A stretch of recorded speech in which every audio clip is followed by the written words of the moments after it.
Hola mi gente, acabo de venir de la feria a mi barrio y miren esta joyita de Beyblade que me vino por 7.000 pesos. Vamos a abrirlo y vamos a hacer un unboxing de lo que viene aquí. Esto un poco... Ahí está.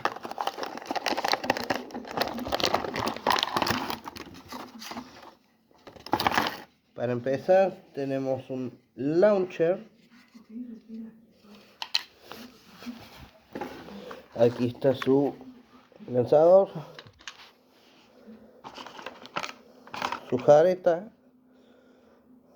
No es de las buenas, pero vale la pena por el precio que tiene. Saluden a mi niña Chloe. Y el Beyblade es un Beyblade pirata, se ve, pero de buena calidad. Si se preguntan qué es esta cosita blanca, es un papelito que viene cuando tiene pilas. Se ve que prende luz esto. Así que vamos a probar e instalar el launcher.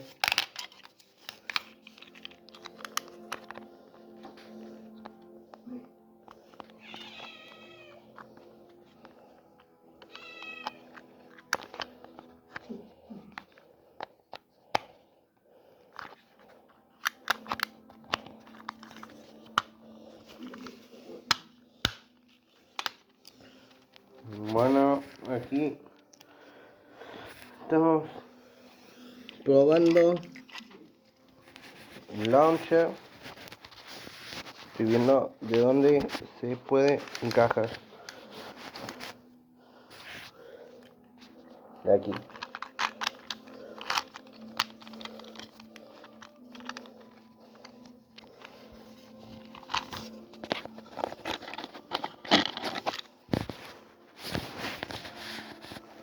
Y aquí está por completo el launcher.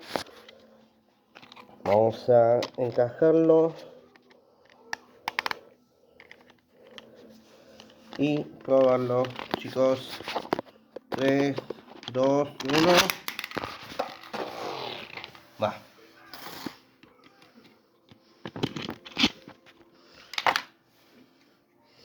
Después voy a hacer otro video mostrando cómo funciona, porque tengo solamente 2 manos para grabar. Ya después viene mi asistente y le voy a pedir que me filme.